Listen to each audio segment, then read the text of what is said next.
Week 12, crossover Thursday. Once again, Travis Rogers, Locked on Rams, Alex Clancy, Locked on Cardinals, linking up with two teams with unknown futures. But I think that the Cardinals may have the leg up in the unknownness and opportunity over the aging Los Angeles Rams. Thank you for making Locked on Cardinals and Locked on Rams your respective first listen each and every day, free wherever you get your podcast and on YouTube. Happy Thanksgiving. I'm about to go get fat and happy. And I'm happy, though, because I'm around Travis Rogers from Locked on Rams. This episode of Crossover Thursday is brought to you by PrizePicks, the easiest and most exciting way to play daily fantasy sports. Go to prizepicks.com/LockedOnNFL and use code all lowercase LockedOnNFL for a first deposit match up to $100. 4 and 6 Rams, 2 and 100 Cardinals, matching up at State Farm Stadium, a place where the Cardinals haven't really fared so well in the Sean McVay era. First things first, an Arizona Cardinals killer who will be on the field is Aaron Donald. One who may not be at the time of this recording is Cooper Kupp. Travis, talk to me just real quick out the gate, because it is one of the biggest storylines as you witness a potential playoff push in Los Angeles. Where are we sitting with Cooper Kupp and his availability for Sunday? Yeah, I think Kupp is honestly kind of the story of the year, Alex, that Cooper Kupp was not here for the first 4 games of the season. He was on IR. He really didn't participate in any sort of preseason camp or training camp or anything like that. He missed the basically the last third plus or so of the season last year. And he came back finally and had a couple of decent games and then had a bunch of bad games and really has not looked like the guy that you saw. It's been probably since early last season, and if we're being even more honest about it, probably when he won the Super Bowl MVP at the end of the 2021 season, where he's looked like himself. He just really has not been a high-impact guy. Injury is a part of it. Rhythm is a part of it, to be sure. I think he's going to try to give it a go on Sunday against the Cards because I think they need him. I think they'd have to have him if they're going to try to win this game. This is, quite frankly, this is their season. If they win this game, they're in it. If they don't, they're not. It really is that easy for them. And to win it without Cooper Kupp is much more complicated. So I expect him to go, but how good he'll be, that's the great question, because for the last month or so, he has not been very good. Yeah, I mean, hobbled with injury. He had the calf, and then he had the ham, whatever, the setbacks, everything in August. And, he had a couple really good games, one of which was against the Cardinals earlier this season. Kyron Williams designated to return, and he's in line to play, right, coming off the IR? Yeah, I think that's the thing that has me most excited, because the Rams offense has really been kind of easy to figure out. When Matthew Stafford is good, they got a shot. When he's not, they lose. It really is that easy. And like you mentioned, Kyron Williams against the Cardinals earlier this year was kind of his coming out party. He had a really big day, starting that second half where they just kept pounding him the ball and giving it to him over and over and over again. He ends up getting hurt. We haven't really seen him since then. So this is his first time to a chance to come back. Kupp and Nakua plus a healthy Stafford and a functional Kyron Williams, I think gives them a really good chance. But if anything happens to Stafford, it's all a wrap. There's nothing good beyond that. Yeah, and excuse my camera issues for those watching on YouTube right now. It's interesting with these guys that, on paper, the offense doesn't look like, with so much bad football being played this year, it doesn't look like this offense would be near the, the bottom or the doldrums of the NFL with, on paper with Puka, who had played well earlier in the season, as you mentioned, and Kyron Williams, and the offensive line isn't what it used to be, but it's not the worst in the league. Like, you're looking for average this year on offense, and you're looking to make a couple plays, balls to bounce your way, and you're in games. There are 16 teams between 4 and 6 wins through 11 weeks. Like, that's bonkers. I'm an idiot. I thought there was no middle class in the NFL anymore. I think this is kind of like a lot of bad teams maybe winning a couple more games because the good teams aren't playing as well as they should. And the Rams are a perfect example. Like, now that they're healthiest, the defense isn't what it used to be either, but pivoting to the Cardinals, you see Aaron Donald on the other side wearing 99. You see the interior of the offensive line playing poorly, like the interior of the offensive line for the Cardinals has so far this year. DJ Humphries at left tackle not playing well. Aaron Donald likes to blow up the middle, and that's something that seems to be a recipe for failure for the Cardinals and has been since Sean McVay came over and since Aaron Donald has worn a Rams jersey. Now with Kyler Murray coming back, he's played fine. In the last couple of weeks, there's been some rust. He's had some Kyler Murray moments, one of which was the scramble where he ran for 68 yards when it was only a 3rd and 10 to elongate that drive. Trey McBride 33-yard catch, and then a Matt Prater kick to beat Atlanta. And then he had the 50-yard bomb to Rondale Moore to start last week against Houston.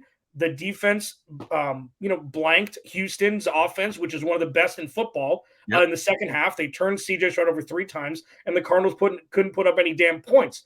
Now, let me ask you this: we talked about Kyler for the last couple seasons. Let me ask you about this, because going back to I think it was week 3 of 2021 when Kyler Murray ran roughshod at SoFi Stadium over a healthy Los Angeles Rams team, and you and I talked the next time they played that year, like Kyler embarrassed this defense. Yep. So there was that, but we've seen a lot more of the antithesis of that against the Rams since Kyler Murray's come in.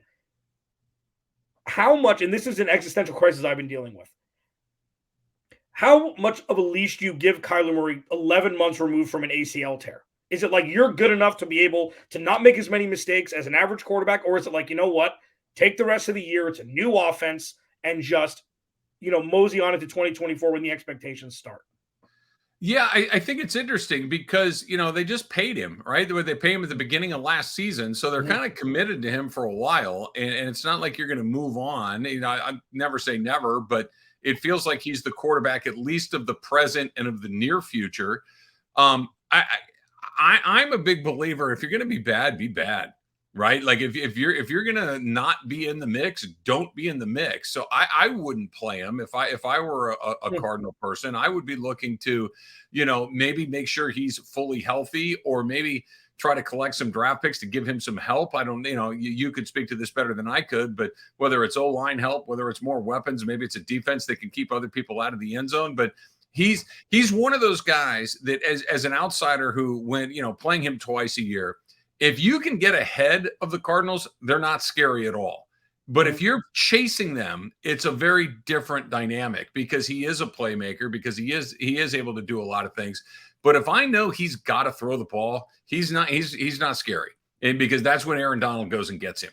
And that's, Byron Young has had a pretty good year as getting to the quarterback. So if the Rams can play with a lead, Kyler Murray doesn't really freak me out all that much, but if the Cards can get out in front, and the Rams have not played in front very often this season, I think it's a totally different game. Yeah, and Kyler's had his comebacks over the years. I mean, namely last year against the Rams, putting them on their shoulder in the second half and winning in overtime. Another iconic, minute and a half, 2-point conversion play where he was running around like a crazy person. I think that may shift once, with Jonathan Gannon, with this offense, it's more of a big boy offense where you don't just throw the rule book out when you go down 3-0 because you don't have any way to adjust, like we've experienced with Cliff Kingsbury over the last handful of seasons. But it goes to a point, and listen, I want to ask you this because for those who don't know, Travis is daily radio in LA and has been for a long time, and me coming from radio also, like, it's our job to find original content, but content that is still rooted in reality. Okay. Right. So my struggle with this, and we'll talk about this matchup and we'll talk about the path to victory as we roll on here. I'm in the camp that if the Cardinals are drafting in the top 3 or 4, where Marvin Harrison Jr. is in reach, that it would be irresponsible of the Cardinals to take him when they have so many needs elsewhere. And I understand that he could be a transcendent talent. Okay. I also understand that drafting wide receivers early does not equate to winning Super Bowls. Right. It hasn't been. And I know you can make a stat for anything. I get all of that. Am I crazy with Marvin Harrison Jr.? I mean, he's in the same storylines, all of them, as Caleb Williams, who you see very intimately in LA. Yep. Like, would it be a mistake for the Cardinals to pass on Marvin Harrison Jr. given all the needs they have elsewhere? Or am I not as crazy as I think I am at times? Well, so the way I look at it, Alex, is it's always been, I'm going to take the best player that's on the board. Okay. And whether I have other needs, that's fine. But if Marvin Harrison, if their evaluations are saying he's the best player that's left that hasn't gotten picked yet, take him. And you can figure it out from there, because when you we've seen the Rams do this the last couple of years where they've drafted for need necessarily, right? They took Logan Bruss in the second round out of Wisconsin. They cut him the very next year. They took him in the second round with their first pick, but they cut him. He's on their practice squad right now. We saw them decide that they liked Tutu Atwell's speed a couple of years before that. Well, he's caught like 10 passes in his NFL career. He's nowhere. And Creed Humphrey, who was the best next player on the board, he's been the center of the Kansas City Chiefs since he's gotten there. And he's the guy that's responsible, at least in large part, for protecting Patrick Mahomes. Take the best football players and figure it out from there. I think that's how they got Todd Gurley. It's how they got Aaron Donald. It's how they got some of these guys. Like, who's the best? Aaron Donald is a little small, fine. Who cares? He's awesome. Take him anyway. And I think that's what they did to get to where they were, to where they were competing for Super Bowls. And then the Rams went about it totally differently. They supplemented their team with NFL players. They didn't do it through the draft. They give me Whitworth, give me Sullivan, give me Ramsey, give me Fowler. Like, they just OBJ, Von Miller. They just kept taking NFL guys to fill their holes. And now they're trying to pay the visa down, right? That they spent so much on that credit card over the last few years that the bill went through the roof. That's what happened last year. That's what's happening this year. But I think next year they're going to have a chance. And, not to get too far afield here, but when they beat Seattle last week, it was kind of one of those moments for me. I think the Rams are on their very best day average, and they don't have very many very best days. This is a team that has a lot of holes to fill, and picking 5th is better than picking 10th. Picking 10th is better than picking 15th, and now they're picking somewhere in the teens or the middle. So I'm always about getting the best player available, and I think that they just had about 6 or 10 best player availables drop before them because they just went the wrong way with that Seattle win. Yeah. I mean, and I said right as the trajectory happened, right as the Todd Bowles cover 0 play happened, that the best thing for the Arizona Cardinals would be for the Rams to win the Super Bowl, because then that's when players dissipate. That's when everybody leaves, goes and gets paid elsewhere because they've got to the mountaintop. And now we're starting to see the New Orleans Saints in Los Angeles as it pertains to cap space, draft capital, whatever it is, where you've got to pay the piper, and there's not always the money to go around afterwards for talent, which benefits the Cardinals. Now, let's pivot into key matchups for Sunday. Two different teams looking at this game very different ways. Travis looking at it a third way. Please, Cardinals, get a damn W so the Rams can move down and have a higher draft pick. We'll discuss all that and more as we roll on here. Crossover Thursday. Alex Clancy, Locked on Cardinals. Travis Rogers, Locked on Rams. This episode of Crossover Thursday is brought to you by Bink PrizePicks. PrizePicks is awesome. PrizePicks is easy. All you have to do is pick 2 or more players and pick more or less than their projected stats and place your entry. And with basketball season here, this is pretty cool. You can pick new combo projections across football and basketball from the Specials League, a league created specifically for combo projections that includes 2 or more players from different sports or leagues. For example, LeBron and Travis Kelce at a 10.5 combo of 3-pointers made in receptions. It's badass. Especially if you've been on PrizePicks for a while, you're like, ooh, something new. PrizePicks always got you covered. Quick and easy withdrawals. You can use Apple Pay to deposit. Piece of cake. Go to prizepicks.com/LockedOnNFL and use code LockedOnNFL for a first deposit match up to $100. Again, go to prizepicks.com/LockedOnNFL and use code LockedOnNFL for a first deposit match up to $100. Crossover Thursday. Alex Clancy, Locked on Cardinals. Travis Rogers, Locked on Rams, at Travis Rogers on Twitter, at Clancy's Corner for me. Thank you for making Locked on Cardinals and Locked on Rams your first listen, respectively, each and every day, free and available wherever you get your podcast and on YouTube. Locked On has launched the first ever national sports 24/7 streaming channel on YouTube. Locked On Sports Today is here for you 24/7, covering the top sports stories of the day with the local experts of Locked On, plus our national shows covering every league. Go to Locked On Sports Today and on YouTube and subscribe to the first ever national sports 24/7 streaming channel. Happy Thanksgiving. You can check out Tyler Rowland of Locked On Titans and myself doing Locked On NFL Thursday on YouTube and on the national channel. We compared, you know what? It's a holiday. Travis, let me just really quick, in a minute, okay? We compared the top 5 quarterbacks to Thanksgiving dinner food, okay? So I said Patrick Mahomes is mashed potatoes because it doesn't matter. It's solid. You can rely on it, and it makes everything better, okay? It's just there. It's a constant. And it doesn't have to be anything special. It's just there. I said Joe Burrow was garlic mashed potatoes. It's not for everybody. It's a little spicier, and it doesn't always translate because the garlic to mashed potato ratio has to be perfect. You can't be eating a bulb of garlic, and you can't be wishing there was more garlic flavor. It's got to be kind of like a perfect ecosystem. I'm with you. Josh Allen is turkey. Maybe he's got a better PR person than what it actually is. Maybe Turkey's PR person is the greatest thing, and sometimes it doesn't translate. It's dry. It's not always what it's cracked up to be. Lamar Jackson was gravy. It's smooth. It goes with everything, and it's just easy.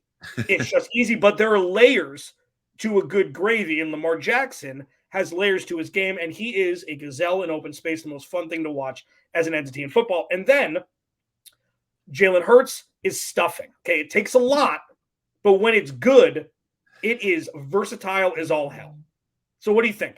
I mean, you think that's I don't have an objection at all. I was waiting for the part where you compared something to turkey because look, whatever happens on Thanksgiving Thursday, the one thing that if you said to me, you have to just erase one thing from the table, it's the turkey. I still need the gravy. I still need all these other things that go. The turkey's fine. It's there, but it can't be the star of the meal. And that is Josh Allen. Josh Allen's really, really good.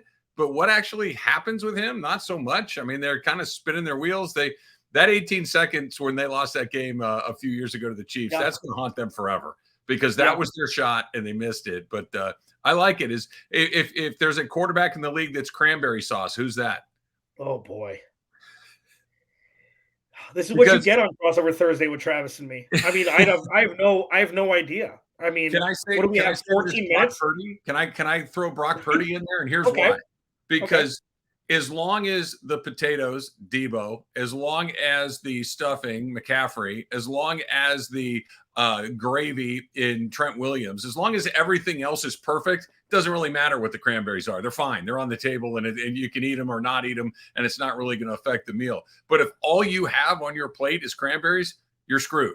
And that's Brock Purdy. That's true. That's a good point. I can appreciate that. Nice little addendum.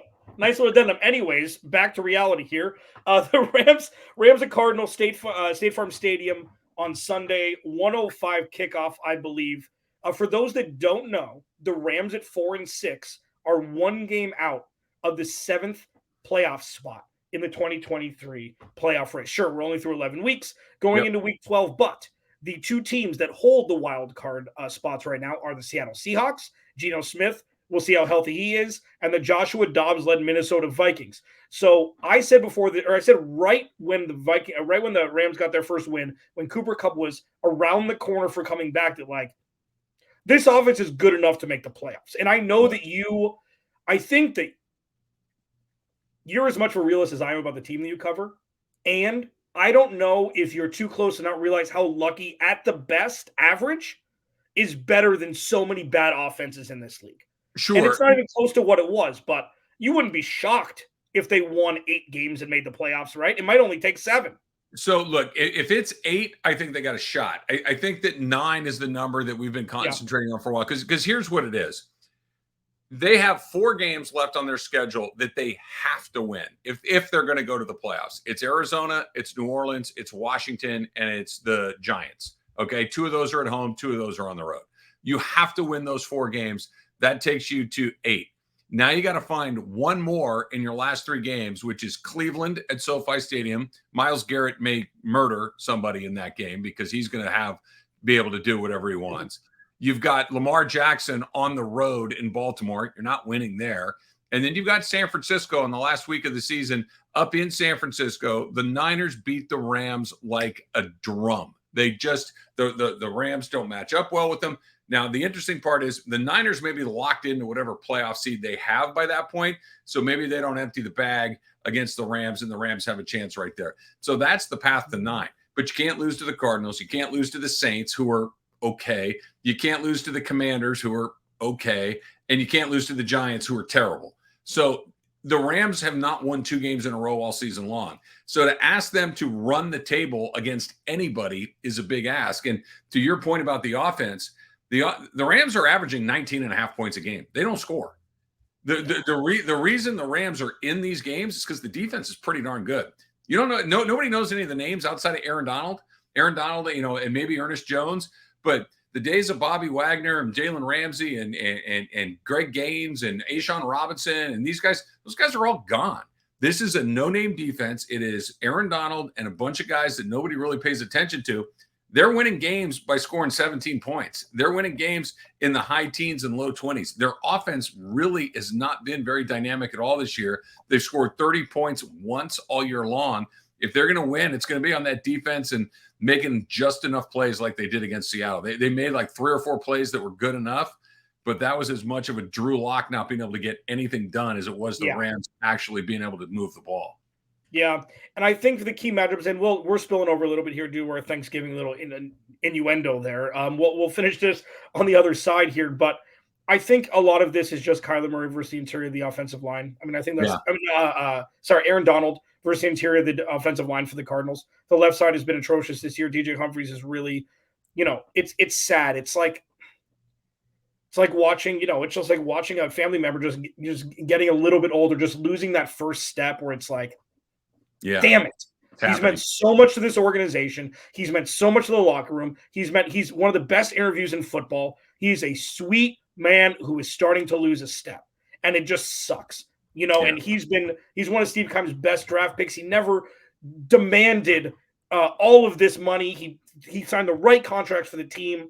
And it's just the left side has been very difficult to watch. And Aaron Donald, I mean, his favorite side is not that side. So It's going to be problematic for the Cardinals on Sunday, as it always is. Why? It always begs the question, why did the Arizona Cardinals not take Tyler Linderbaum instead of trading for Marquise Brown? Why is Tristan Wirfs on the left side? These are things that are constantly, just like cycling like a hamster wheel in the back of all of our heads as we witness the Cardinals, still struggling on the offensive line. Let's pivot this really quick. We'll go into the next segment. We'll talk about a couple more, matchups and we'll go from there. Alex Clancy, Locked On Cardinals. Huh?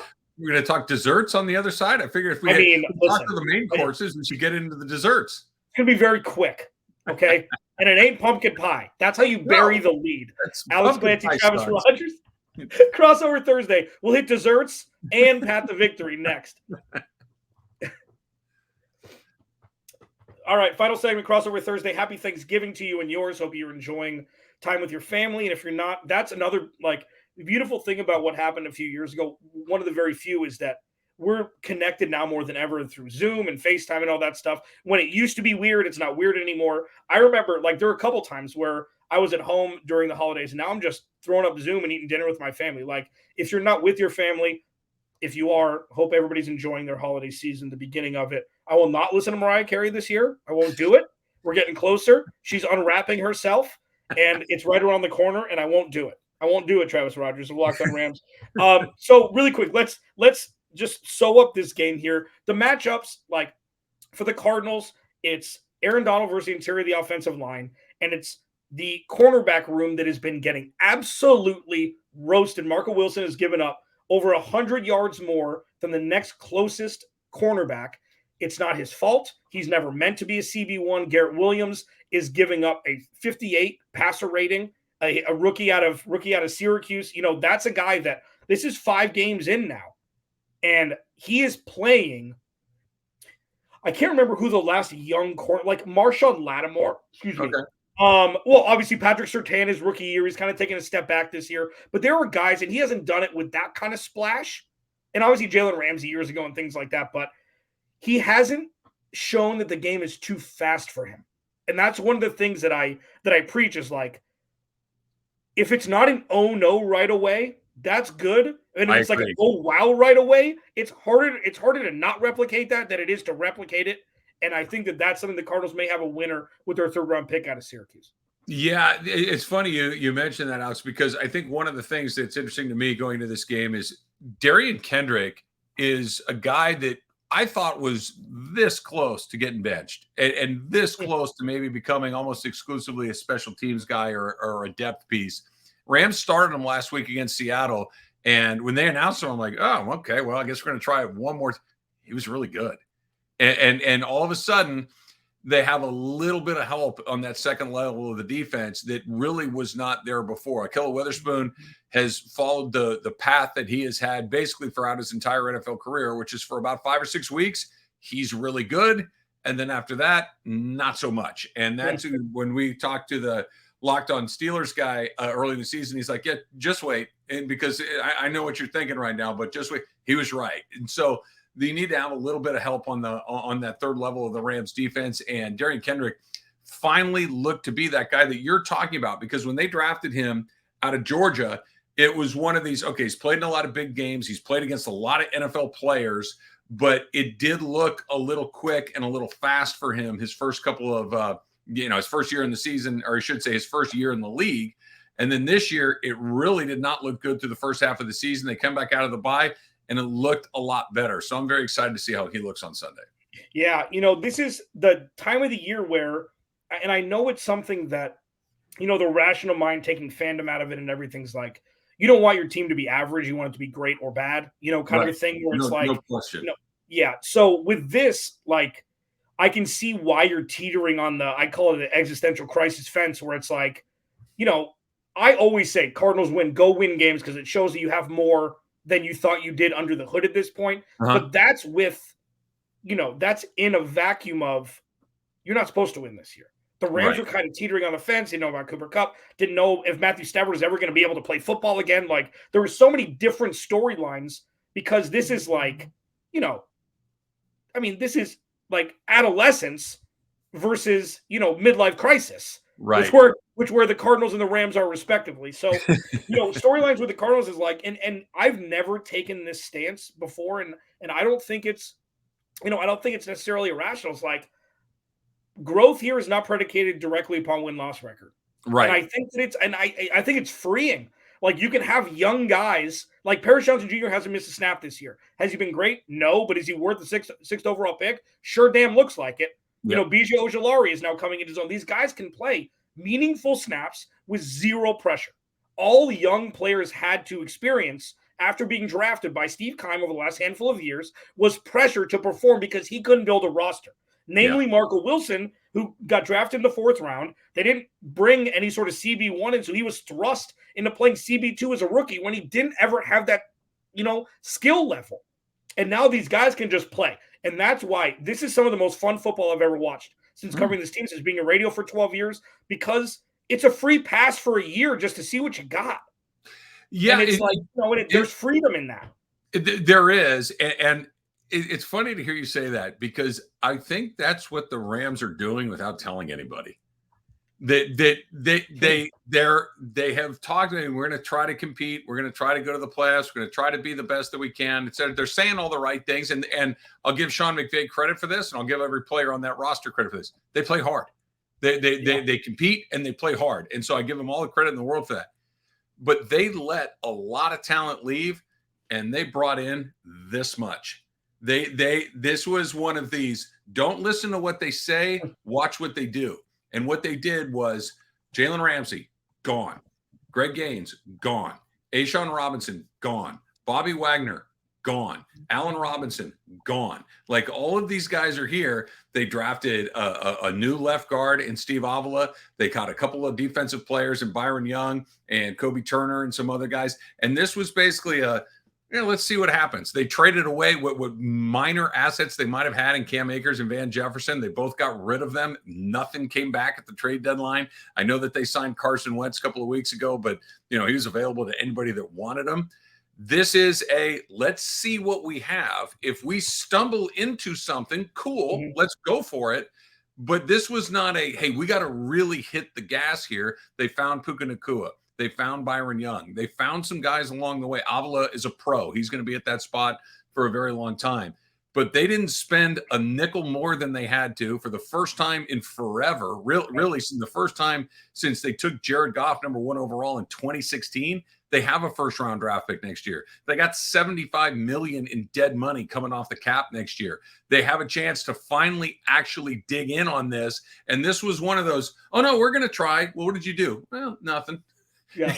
It's so I'm with you. I think that what the Cardinals are going through is a little bit more obvious and a little bit more, hey, this is what we're doing. And the Rams are slow playing this a little bit as far as what they say, but what they do, and Sean McVay's a good coach. They have a really, really good NFL quarterback in Matthew Stafford. They have a game wrecker in Aaron Donald. So they're always going to kind of be in it, but I don't think they're going for it. And if you can split that hair, I think that's where they are right now.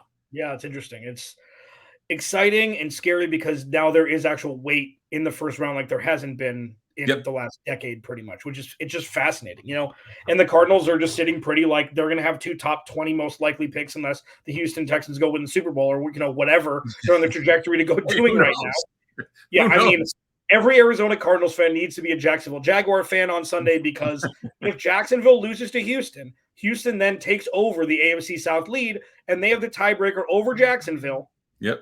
Because they've already beaten them twice. So this is something where it's getting more and more high stakes. I've removed myself from the outcome after seeing CJ Stroud come back, throw the worst interception I've ever seen for a pick six against Cincinnati, and then marching down 45 seconds later to win the game. Like he was bored and he needed something to do, so he gave the lead just to go take it back again. Let me ask you this, and we were talking about this on Locked On earlier this week. The everydayers from the Locked On Rams will know this. Let's say CJ Stroud and the Texans win the AFC South. Let's say they finish the season 10-7. Okay, good, not great. Say Lamar Jackson backs up just a little bit. 100% he's the MVP. 100%. Right? That's where I'm headed. Never mind Rookie of the Year. Is he the damn MVP of the league? Yeah. If Hurts, Mahomes, and Jackson all back up just a little bit, it's Stroud, right? Yeah, because none of them have played great. Right. None of them have played great. And Lamar, this is the time of year, and I really hope it doesn't happen because he's so good for the NFL. This is the time of year where there may be a hobble, where there may, and I really, again, you don't wish anybody, you don't want to wish anybody to get hurt, but play 17 games and then I'll believe that you can play 17 games. I hope he can because I want him to win again. I don't think Jalen Hurts is playing incredibly well. AJ Brown, he's had flashes, he's had the highest peaks out of anybody. Jalen Hurts has. But I'll tell you what, and listen, I don't. Brock Purdy should be getting 1 vote. I don't think he should win it. I don't. But if they didn't lose those 3 games, say they lost 1, and they were a 2-loss team right now, he should be in the conversation.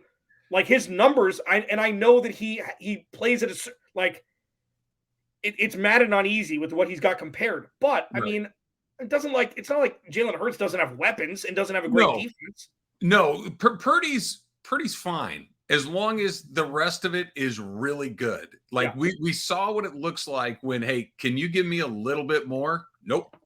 And that's fine. There's not a lot of guys that can. The guys that, if you say to the 32 teams in the league, hey, can your quarterback just take care of this by himself today or relatively by himself? There may be 7 or 8 teams that's yeah, my guy can do it. Purdy's not one of those guys. That's not an insult to him. But the MVP should be in that group. And that's why Lamar Jackson, and that's why Stroud and Mahomes and Hurts, those guys, you just say, hey, listen, I just need you to go out there and wreck the game. Just go out there and ball out. Guys like that. And quite frankly, that's why the Rams have won 4 games. It's because Stafford's that good too. He's not an MVP candidate. That's not what I'm getting at. But he also can do ish that very few guys in the league can do. He can make throws, and he has to, because without those crazy throws, they're in hot water. Yep, CJ Stroud. It'd be fascinating, and well deserved. Even though Christian McCaffrey going back to the 49ers, and we have 14 seconds before I get fired here from Ross Jackson.